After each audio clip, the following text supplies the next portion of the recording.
Power to the Princess and the Pea. Long ago, in a land far away, lived Prince Omar. He enjoyed long walks along the river, crevasse jumping, volunteering at the castle library, illuminating manuscripts, and making soup. He could do without fire-breathing pets, jousting, it was too showy, and spicy food. At least that's what he included in his dating profile. Dating was much like a play date.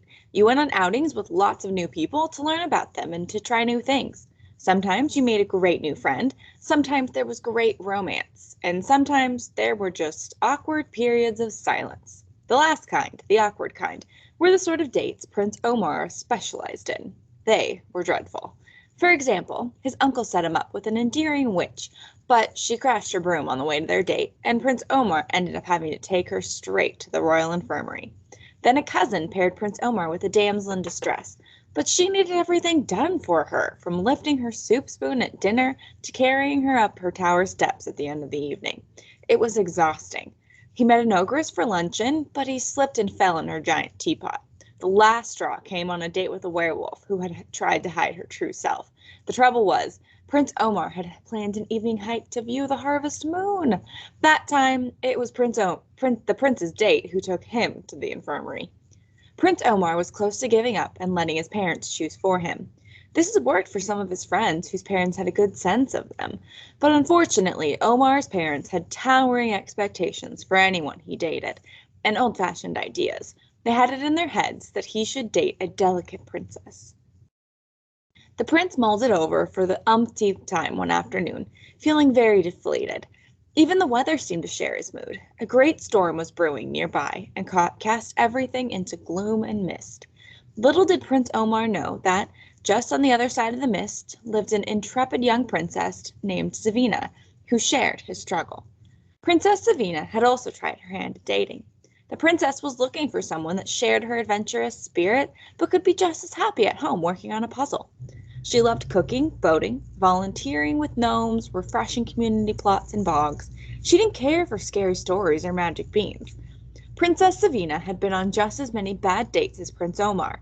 There was the Muffin Man, who made fancy cakes, but Princess Savina didn't like sweets. She went out with the Dragon Slayer, but found him too much of a thrill-seeker. She thought she may have found a good match in a sorcerer's apprentice, until he tried to impress her at the theater with a stage fright spell that went awry and landed the whole audience in their underwear. Princess Savina, like Prince Omar, desired a break from the pressures of dating, so the same afternoon that the prince was humming and sighing over his future, she turned her attention to one of her more solitary hobbies, foraging. Princess Savina knew that just beyond the woods near her home was a great river with rushing rapids, and along the river was a wet night glorious mushrooms could be found. Just as the storm commenced, Savina carried her boat through the forest to the water like an umbrella. She navigated the rapids like a pro, wearing a helmet, of course, getting gloriously soaked. She spotted her favorite fungi along the riverbank and drove her vessel ashore. The princess set right to work, filling her pockets with delicate mushrooms, while she balanced in the boat. She spotted a special morsel just out of reach, and, while stretching for it, fell face first into the mud. Of course, the boat slipped out from beneath her and drifted away. Princess Savina knew immediately she was stranded, so up she hopped in search of a place to stay, or at least to get some help. As luck would have it, she observed a garden wall in the distance. Upon reaching the garden, the storm had cleared, and the bright moon revealed a glorious palace. Like an invitation, the light was on. This was actually because Prince Omar had gone to bed with the light on. He was a bit afraid of storms.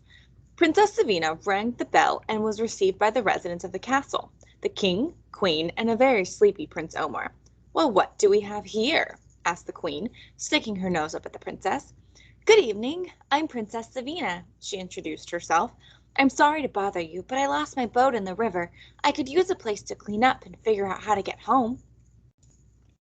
The king and queen looked her over skeptically. Omar smiled and reached out to shake her hand. "Are you seriously a princess?" scoffed the king. "You look an awful mess. I've certainly never seen a princess in such disarray." "Oh, don't be silly. She's clearly a great princess. Come on in and we'll set you up for the night," Prince Omar offered, trying to make up for his parents' bad manners. You can stay here, but certainly not in our guest princess suite, said the queen, looking at the mud dripping on the floor. We can offer you accommodation in the unrestored tower, I suppose. Mom, that's awful, Prince Omar cut in. Come this way while my parents get a nicer room ready. He showed Savina toward a lounge, shooting the king and queen serious side-eye on his way out. I was just setting up a puzzle, as I was having trouble going to sleep during the storm, he said, handing her a towel. Do you like puzzles, princess? What, actually, I do enjoy a good puzzle, Savina confessed. Thank you. What were you doing out there anyway? Asked Omar as they tackled the puzzle. I love the river, but on a stormy night? Oh, I foraged for mushrooms. These conditions are perfect. Plus, I'm sort of taking a break from socializing. Well, dating specifically. I've sort of hit a rut in that area, Savina explained. Oh, I know just what you mean, Omar nodded. I've had a stretch of bad luck with it myself. Over the course of the puzzle, which turned out to be a picture of griffins playing cards, in the course of the evening, the prince and the princess talked about their dating woes. The two shared funny stories, embarrassing moments, and how hard it was to meet people. Meanwhile, the king and queen, suspiciously snooping nearby, had taken note of the growing rapport between their son and the muddy guest. It looks like, started the queen sourly. A date, I know, finished the king. They both sighed. This was not the kind of princess they had in mind for their son. She wasn't delicate or demure. She wasn't passive or overly sensitive. This just wouldn't do. We must intervene, stated the king. Okay, said the queen, but it can't reflect badly on us. I know. Omar hates people who are demanding. We must make it seem as if she's impossible to please. Yes, we'll put her through her paces with the worst of sleeping arrangements. Let's put something gross in her mattress. Like peas, the queen squealed.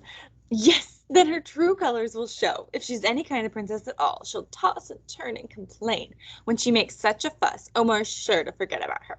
Yes, he hates fuss, growled the king. The king and queen had gotten carried away and regretfully hadn't noticed that Prince Omar and Princess Savina had not only finished their puzzle, but were just on the other side of the door listening. Come this way, Prince Omar whispered, leading the princess into a secret passage. I'm sorry that you had to hear that. Not to worry, Princess Savina said.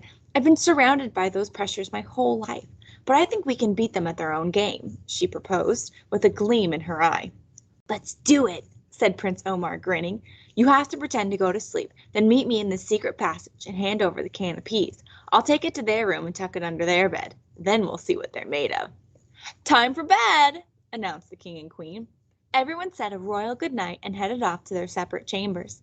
Upon arriving in her room, Princess Savina discovered a towering bed laden with dozens of mattresses. How was she to know which one was hiding the can of peas? After blowing out the candle, Savina felt along the wall to locate the door for the secret passage. She found it behind a great tapestry and poked her head through the door. Psst, she signaled to Prince Omar. Did you find it already? Whispered the prince in the distance. No, get in here. It's way more complicated. There's a mountain of mattresses.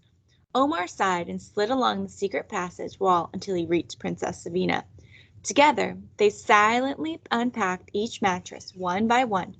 Finally, surrounded by comforters, linen, and pillows, there, at the very bottom of the mattresses, was the saddest can of peas.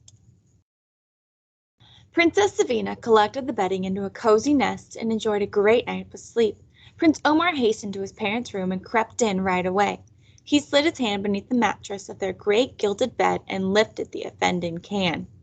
He may have also tucked in a few other things, like a lance, 2 books, a pair of roller skates, and an old loaf of bread. Then Prince Omar slipped back into his room, and he too had a great night's rest. Hours later, the bell rang for breakfast. Princess Savina and Prince Omar arrived at the table refreshed and bright, ready to take on the day. The king and queen, on the other hand, barely appeared at all. The king slunk in wearing a neck brace, and his robe was on backwards. The queen arrived with her eye mask over her ears and slippers on her hands, then promptly fell asleep in her cereal. Boy, I slept great. Thank you so much, said Princess Savina. But you two don't look very well. Was everything all right last night? I had the worst night's sleep, complained the king. The mattress was so lumpy, it's as if it was made of soggy dough. The queen snorted awake. I wholly disagree. It was so firm it was like sleeping on a stone slab covered in tree roots. You know, there must be something funny going on in this castle, said Prince Omar, staring hard at his parents. Princess Savina told me she found a can of peas in her bed, too. The room fell silent. Only the clatter of silverware could be heard. From that day forward, Princess Savina was always welcome at Prince Omar's palace. The king and queen, having learned the lesson that there is no right kind of princess, and that no single test can determine compatibility, retired to the unrestored tower of the castle to examine their old-fashioned views. And as for the Princess Savina and Prince Omar, they remained fast friends and lifelong puzzle buddies. Their conversation that fateful night inspired a joint venture they called Two Peas in a Pod Dating Service, where they delighted in helping people in fairyland find love and companionship without injury or insult. They even went on some dates with each other, always near the river, always with homemade soup, and never an awkward moment of silence.